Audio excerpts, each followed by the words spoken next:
Hello investors, it's Zil from Equitymaster bringing you investing insights to make investing simple and easy to learn. To stay updated on investing trends and the latest developments on Indian markets, don't forget to subscribe to this channel and like this video.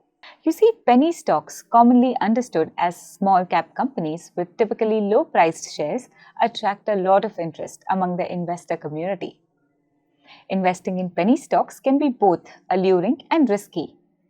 These stocks often trade below 100 rupees, making them accessible to retail investors seeking high potential returns.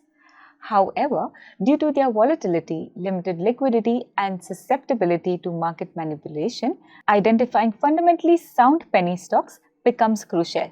One key indicator that can help investors assess the reliability of a penny stock is promoter holding. The percentage of a company's shares owned by its founders, management, or key insiders. A high promoter holding often reflects strong confidence by the promoters in the company's future prospects. It suggests that those with intimate knowledge of the company's operations and strategy have a significant personal financial stake in its success. This video delves into 4 penny stocks with high promoter holding, highlighting not only the level of insider confidence, but also providing an overview of each company's business model, recent performance, and growth potential. Whether you are a seasoned investor or just starting to build your portfolio, understanding these opportunities could help you make well-informed decisions and potentially unlock significant growth in the years ahead. But before we move on, please note that this video is for information purposes only. It is not a stock recommendation and should not be treated as such. There is no opinion or view on any stock covered herein. With that disclaimer out of the way, let's get started. First on the list is Oswald Green Tech Limited. Incorporated in 1981, Oswald Green Tech Limited is in the business of real estate activities and investment of surplus funds, including intercorporate deposits. OSGR is a part of the Abhay Oswal Group. The company is in the business of trading and development of real estate projects. Further, the company also lends its surplus funds as interest-bearing intercorporate deposits.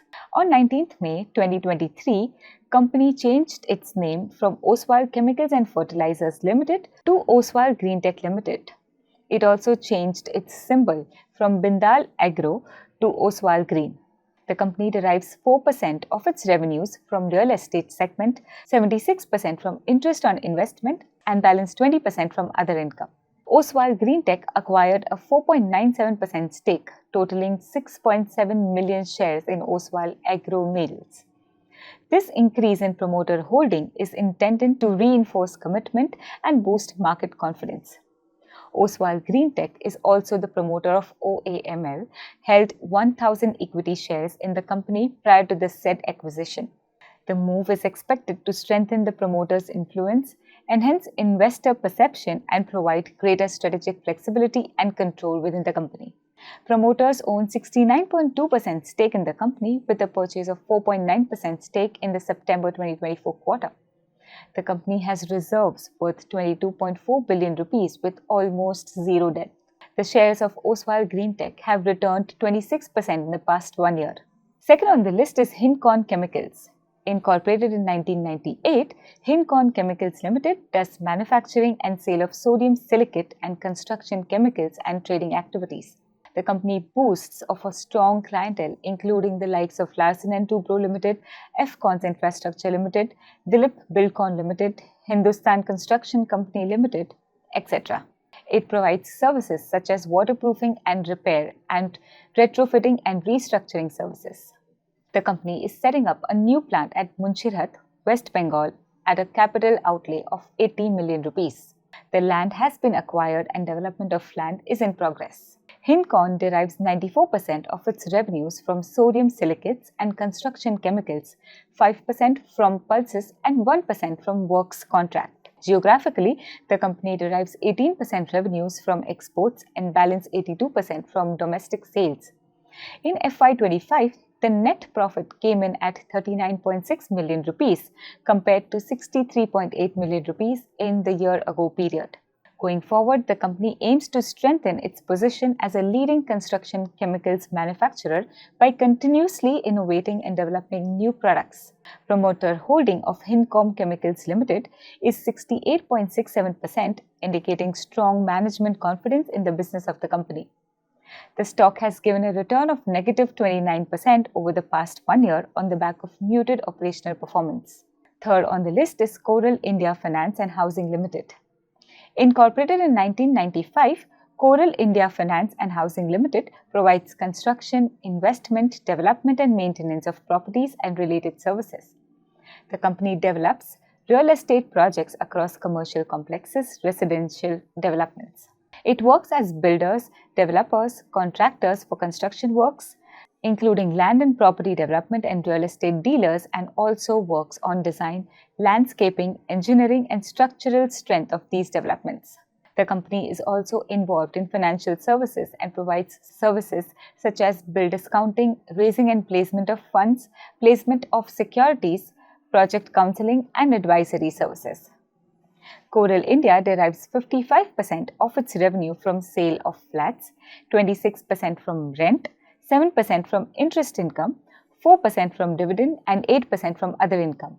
The company made investments of 670.1 million rupees, which were in equity instruments 39% and in mutual funds, liquid funds 61%. It delisted itself from the Calcutta Stock Exchange on 29 July 2022. The company's promoters hold 75% stake. Coral India is debt-free with a return on equity close to 9% in FY25.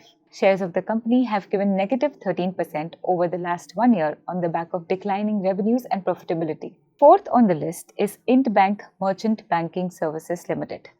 Intbank Merchant Banking Services Limited, incorporated in 1989, is engaged in merchant banking, stockbroking, depository participants, and allied activities. The company is a subsidiary of Indian Bank and is registered with SEBI as a merchant banker. It is a member of NSE, Equity Derivatives and Debt Segment, of BSE, Equity and Derivatives Segment, and registered with National Securities and Depository Limited as a depository participant. It is also registered with Association of Mutual Funds of India for distribution of mutual fund products. The company provides following range of services to its clients: merchant banking, advisory services, stockbroking, depository participant activities, and distribution of mutual funds. The promoter holding in Intbank Merchant Banking Services is 64.84% as of March 2025 quarter. The company has zero debt and the return of equity for the past 1 year is 9.7%. The share price of the company has returned negative 30% over the past 1 year. On the whole, investing in penny stocks can be both exciting and risky. With shares often trading below 100 rupees, these stocks offer a high reward potential, attracting retail investors seeking multi-bagger returns. There are a lot of people waiting at the fence for the market to fall substantially before they can start investing or deploy lump sum cash into the market.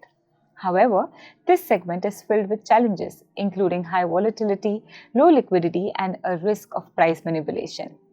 One effective filter for identifying quality in the penny stocks universe is promoters holding. When insiders maintain a substantial ownership, it often aligns their interest with those of retail investors, potentially enhancing governance and long-term value creation. While high promoter holding is an encouraging sign, it cannot be the sole criteria for investment. It must be evaluated alongside other financial and operational metrics such as profitability, return on equity, debt levels, promoter pledging, and future growth outlook. As always, investing decisions should be guided by individual risk tolerance, financial goals, and proper due diligence. That's it for today. Don't forget to like this video and share it with your friends and family and make them as smart as you are. This is Zil from Equitymaster. Thanks for tuning in.